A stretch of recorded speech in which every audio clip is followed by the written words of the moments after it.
इसीलिए जो पिछली वीसी मेरी थी उसका ही ये सेकंड वर्जन है कि अब हमें इसके आगे बढ़ना है। और इसीलिए मैंने आज इतने बड़े पैमाने पर सभी नगर निकायों को, सभी 734 नगर निकायों को इसके साथ जोड़ने के लिए कहा है। सभी लोग आज इसके साथ जुड़े हुए हैं। इसमें कुछ महत्वपूर्ण, ये जो सफलतापूर्वक कार्य हुए हैं इसके लिए मैं अभिनंदन करता हूं। आप में से सभी अधिकारियों ने अपने स्तर पर मेहनत की और उसके परिणाम भी हमारे पास आए हैं इसके लिए। लेकिन आने वाला कार्यक्रम हमारा और भी महत्वपूर्ण है, क्योंकि सड़क सुरक्षा के बारे में जो हमारे पास आंकड़े हैं ये बहुत डरावने हैं।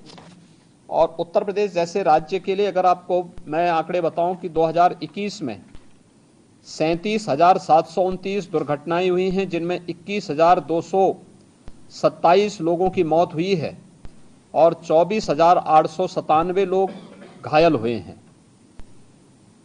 मरने वालों में जो 72% मृतक हैं उनकी जो एज ग्रुप है वह 18 से 45 वर्ष है। और इसमें से जो ज्यादातर मौतें हुई हैं, लगभग 38 से 39% जो मौतें हुई हैं, ओवर स्पीडिंग उसका मुख्य कारण रहा है। मुझे लगता है कि हमें ये हम सब के लिए चिंता का विषय होना चाहिए। कोरोना इस सदी की सबसे बड़ी महामारी है और सबसे बड़ी महामारी के दौरान उत्तर प्रदेश ने कंट्रोल किया, उसको पूरी तरह नियंत्रित करने में सफलता प्राप्त की। आदरणीय प्रधानमंत्री जी का मार्गदर्शन और नेतृत्व था और हम लोगों ने कैसे उसको कंट्रोल किया। 2 वर्ष में यूपी के अंदर कुल मौत के आंकड़े जो आए हैं वह 23,500 है। यानी अगर मैं एग्जैक्ट आंकड़े आपको दूं तो 23,514 मौत के आंकड़े आज सुबह तक के हैं। ये 2 वर्ष के हैं। कोरोना महामारी से लोग बच रहे हैं, लेकिन एक्सीडेंट में मौत हो रही है। एज ग्रुप वह है जो कोविड महामारी में सबसे कम इन्फेक्ट हुआ था, वह इस मामले में सर्वाधिक एक्सीडेंट से मर रही हैं। 21,227 मौतें 2021 में सड़क दुर्घटना में उत्तर प्रदेश के अंदर हुए हैं।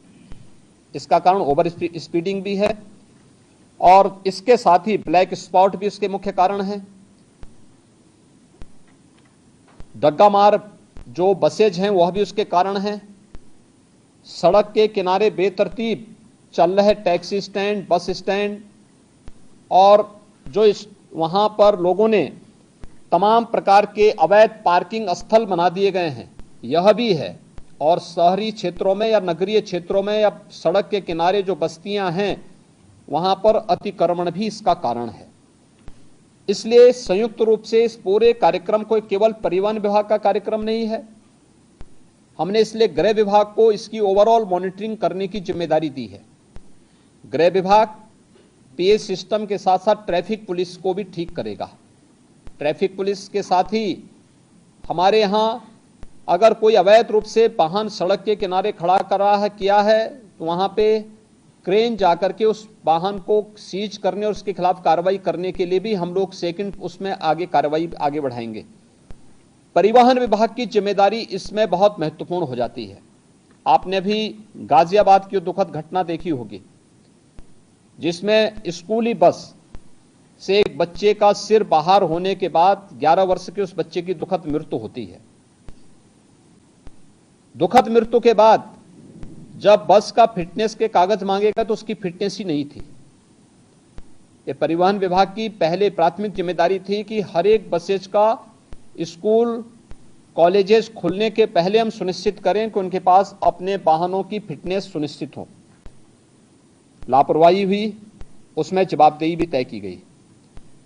परिवहन विभाग को इस बात को सुनिश्चित करना होगा कि सभी प्रकार के बसेज का, ये स्कूली बसेज हों, प्राइवेट में कॉन्ट्रैक्ट कैरेज में चलने वाली बसेज हों, या फिर परिवहन विभाग के साथ संबद्ध बसेज हों, या फिर उत्तर प्रदेश परिवहन निगम के द्वारा संचालित वाहन हो, या ट्रक हो, 4 व्हीलर हो, 2 व्हीलर हो, इनको नियमित रूप से इनकी चेकिंग करना और ट्रैफिक के नियमों का पालन करवाने की व्यवस्था इनसे सुनिश्चित करना, यह परिवहन विभाग सुनिश्चित करें। उनकी जो फील्ड में तैनात जो भी उनके अधिकारीगण हैं वे इसको सुनिश्चित करवाएं। पुलिस की मदद भी लें, ट्रैफिक पुलिस की मदद भी करें। ओवरलोडिंग को रोकना, सड़क के किनारे कोई ट्रक कोई बस अवैध रूप से पार्किंग न करें और सभी जिलाधिकारी और पुलिस अधीक्षक इस बात को सुनिश्चित कर लें, उप जिलाधिकारीगण भी और डिप्टी एसपी भी इस वीडियो कॉन्फ्रेंसिंग के साथ जुड़े होंगे, वे इस बात को नोट करेंगे किसी भी सड़क पर, वह हाईवे हो, स्टेट हाईवे हो, एक्सप्रेसवे हो, जिला मार्ग हो, नगरीय चौराहा हो या कोई भी अन्य स्थल हो, अवैध bus stand, taxi stand, three wheeler stand, rickshaw stand या कोई भी इस प्रकार की अवैध गतिविधि नहीं चलनी चाहिए। स्टैंड का मतलब सड़क के किनारे उसके पास पर्याप्त मात्रा में पार्किंग का स्पेस हो, वहां आने वाले यात्रियों के लिए कुछ बुनियादी सुविधाएं हो, महिलाओं के लिए पुरुषों के लिए टॉयलेट हो, पेयजल की सुविधा हो, बैठने की व्यवस्था हो, तो कोई व्यक्ति स्टैंड के नाम पर तब वहां पर प्रशासन से अनुमति लेकर के तब तो स्टैंड की फीस वसूल कर सकता है। लेकिन अगर सड़क पर कोई करता है तो उस पर अवैध रूप से संचालित इस प्रकार के सभी वो 24 घंटे के अंदर बंद होने चाहिए। बंद होने के साथ ही हमें सुनिश्चित करें कि अगर कोई व्यक्ति इस तरीके के उसको करने का अभ्यस्त है तो उसमें एफआईआर लॉन्च करके, गैंगस्टर के अंदर एफआईआर लॉन्च करके उसमें फिर हमें उसकी पूरी संपत्ति को जब्त करना चाहिए। उसने इस प्रकार के अवैध वसूली से जो पैसा कमाया है वह राजकोष में वो पैसा आना चाहिए, इसकी कार्रवाई हमारी आगे बढ़ जानी चाहिए। इसलिए अवैध रूप से स्टैंड नहीं चलेंगे। लखनऊ अगर हम अयोध्या की ओर से आते हैं या बाराबंकी की ओर से आते हैं या कानपुर की ओर से आते हैं, कई कई किलोमीटर तक हम लोग देखते हैं ट्रक्स खड़े हैं हाईवे के किनारे। क्यों खड़े हैं? बहुत बार एक्सीडेंट के कारण भी बनते हैं। ये सड़क के किनारे कोई वाहन खड़ा नहीं होगा। नियमित पेट्रोलिंग करना, परिवहन विभाग और गृह विभाग इस बात को सुनिश्चित करेंगे, पेट्रोलिंग सुनिश्चित करते हुए सड़क के किनारे कोई भी इस प्रकार के वाहन खड़े नहीं होंगे, उनके लिए पार्किंग का स्पेस उपलब्ध करवाइए, अन्यथा वो सड़क पर चलते रहें। ढाबा भी अगर पार्किंग के लिए स्पेस नहीं है तो ढाबा को भी, इस प्रकार के अवैध ढाबों को भी आप सड़क के किनारे से हटाएंगे। एक्सप्रेस हाईवे हो, पीडब्ल्यूडी से जुड़े हुए मार्ग हो, नगर विकास से जुड़े हुए हो या किसी भी अन्य विभाग से जुड़े हुए मार्ग हो, अवैध अतिक्रमण इनमें से सब जगह हट जाना चाहिए। हर हाल में हम इस बात को सुनिश्चित करें, ये सभी संबंधित विभाग इसके साथ जुड़ेंगे। मुझे आश्चर्य होता है कि बच्चों को पहले स्कूलों में ट्रैफिक के नियमों के बारे में जानकारी बताई जाती थी। आज ये सभी चीजें पाठ्यक्रम से एक प्रकार से नदारद सी हो चुकी हैं। मैंने प्राथमिक शिक्षा, माध्यमिक शिक्षा, उच्च शिक्षा, इन सभी से मैंने कहा था कि हर जनपद में प्रधानाचार्यों की ट्रेनिंग का एक कार्यक्रम, मुझे विश्वास है कि सभी जगह हुआ होगा। जिन लोगों ने ट्रेनिंग ली है, विद्यालय के प्रिंसिपल होंगे, प्रधानाचार्य होंगे, प्राचार्य होंगे, वे सभी अपने अपने विद्यालयों में ट्रेनिंग के साथ साथ बच्चों में अब एक हम लोग हैंडबिल हर जनपद में सूचना विभाग की तरफ से भेज रहे हैं। इस हैंडबिल का प्रकाशन हर एक बच्चे के पास ये हैंडबिल पहुंच जाए, कॉमन मैन के पास भी पहुंचे, चौराहे पर जहां पर हमारे पब्लिक एड्रेस सिस्टम हो वहां पे भी ये पहुंचे। हमें क्या करना है क्या नहीं करना है, अच्छा हैंडबिल बनाने का प्रयास हुआ है। बच्चों को बताने की व्यवस्था, उनको स्कूल में बताना, हम सड़क पे चल रहे हैं, हमें कैसे चलना, पैदल चल रहे हैं, कहां से हमें सड़क क्रॉस करनी है, हम टू व्हीलर में जा रहे हैं, हमें क्या किन नियमों का पालन करना है, हम फोर व्हीलर में चल रहे हैं, हमें किन नियमों का पालन करना है, हमें टू व्हीलर, फोर व्हीलर या सड़क पे चलते समय मोबाइल फोन या ईयरफोन का इस्तेमाल करना है नहीं करना है, इसके लिए क्या सावधानी बरतनी है। ये सभी चीजें सामान्य जानकारी है। इन सभी सामान्य जानकारियों को अगर हम स्कूली बच्चों को देंगे तो वे बच्चे अपने घर में अपने अभिभावक को भी बताने में थोड़ा सफल हो सकते हैं, बता सकते हैं। और हर एक स्कूल कॉलेजेस में इस प्रकार की डिबेट भी होनी चाहिए, कार्यक्रम भी होने चाहिए। अगले 2 दिन विद्यालय चलेंगे, उन 2 दिनों के अंदर हम इन कार्यक्रमों को वहां पर लागू करने का प्रयास करें। कहीं प्रभात फेरी निकले, कहीं इस पे टॉक हो, कहीं यहां पर डिबेट हो, कहीं यहां पर कुछ अन्य कार्यक्रम चलने चाहिए। ये स्कूल कॉलेजेस की एक जिम्मेदारी बनती है और इसके बारे में हमें प्रतियोगी कार्यक्रम भी वहां पर आगे बढ़ाने चाहिए। इसके अलावा हम इसमें तमाम अन्य संगठनों का भी सहयोग, स्वयंसेवी संगठन होंगे, सड़क सुरक्षा से संबंधित जानकारी देने वाले तमाम अन्य सामाजिक संगठन होंगे, उनका भी हम इसमें मदद लें। इसमें हम लोगों से इस बात को सुनिश्चित करें कि सड़क स्टंट करने की जगह नहीं है। ओवर ब्रिजेज या फ्लाईओवर के ऊपर जो स्टंट होते हैं, जो युवा स्टंट कर रहे हैं अपने बाइक से, हर हाल में इसको रोकना। बाइक से चल रहे हैं तो हेलमेट अनिवार्य करने की आवश्यकता है, बताने की आवश्यकता। 1 सप्ताह अवेयरनेस के कार्यक्रम चलाइए, पहले अवेयरनेस, और फिर अगर अवेयरनेस के बाद आपको लगता है कि अब हमें इन्फोर्समेंट की आवश्यकता होती है तो उसके बाद फिर हमें इस कार्यक्रम को उसके बाद फिर आगे बढ़ाना चाहिए। इसलिए पब्लिक एड्रेस सिस्टम को सक्रिय करने और उनका उपयोग करने के लिए ही हमने इस बारे में कहा। हैंडबिल का वितरण, होर्डिंग्स लगाना, हर एक जनपद में, हर एक चौराहे पर, हर एक स्तर पर सूचना विभाग से इसके बारे में पूरी जानकारी लेकर के सावधानी बरतने की दिशा से अच्छे होर्डिंग्स परिवहन विभाग के द्वारा, गृह विभाग के द्वारा, नगर विकास विभाग के द्वारा, पीडब्ल्यूडी के द्वारा, अन्य सभी संबंधित शिक्षा विभाग के द्वारा, इनके द्वारा हर एक स्तर पर लगाने की आवश्यकता है।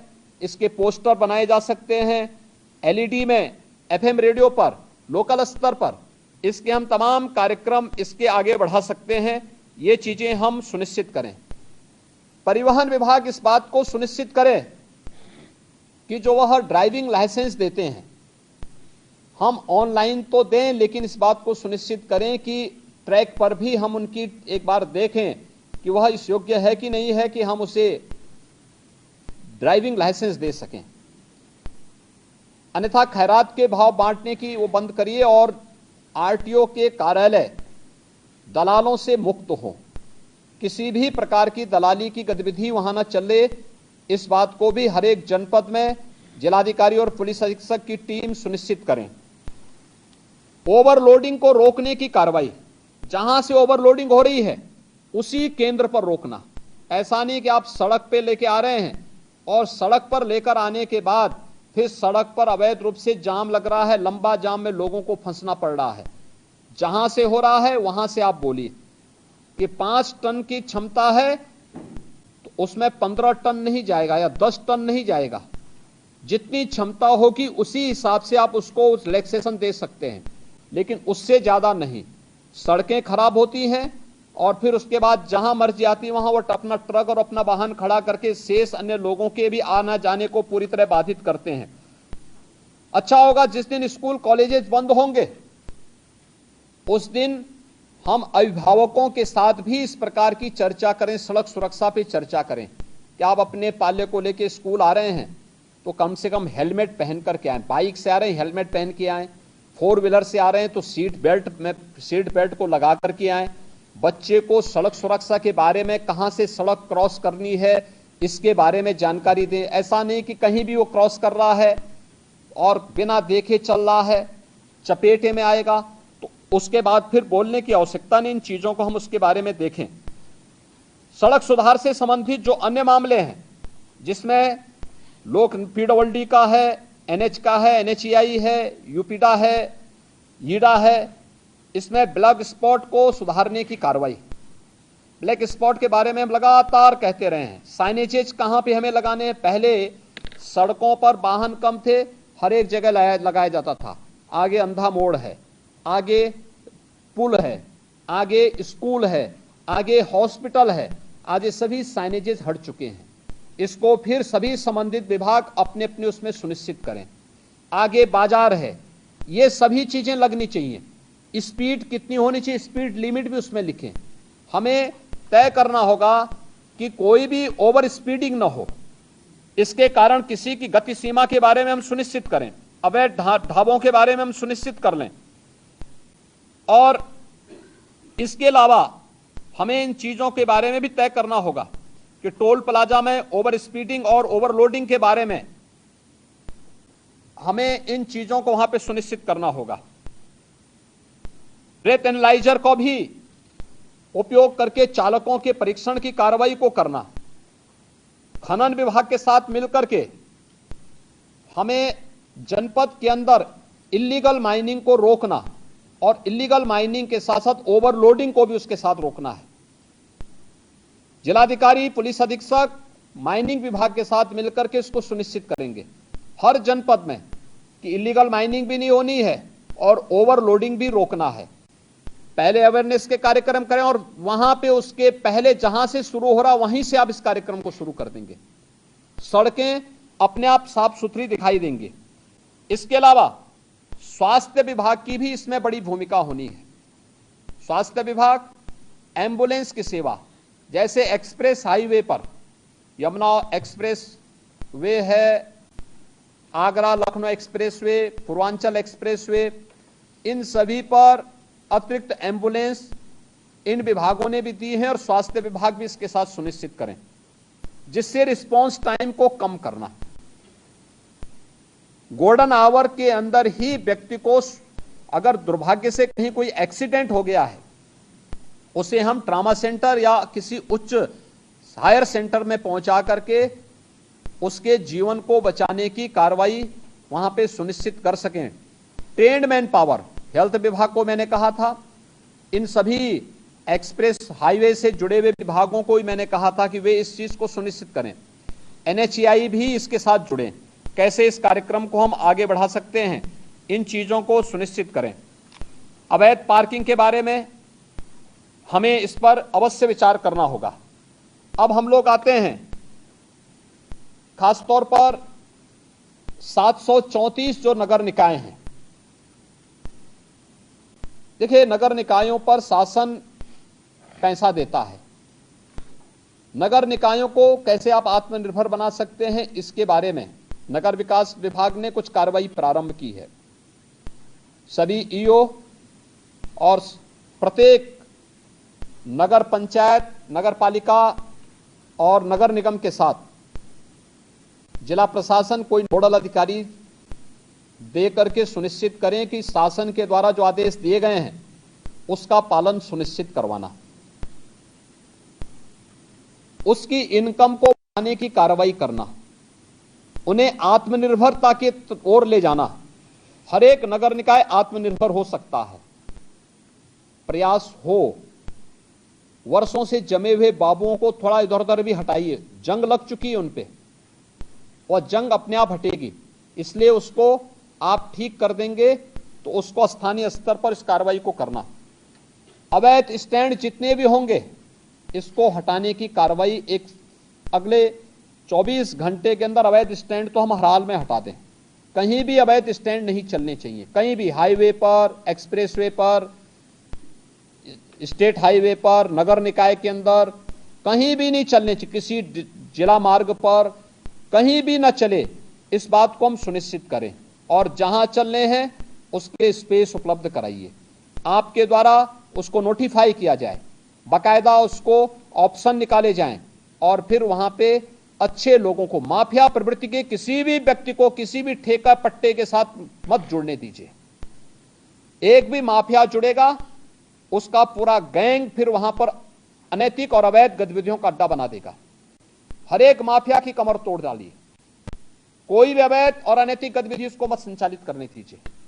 उसकी आर्थिक स्थिति अगर मजबूत होगी तो आपका जीना हराम कर देगा। उसकी आर्थिक गतिविधि को पूरी तरह ब्लॉक कर देना।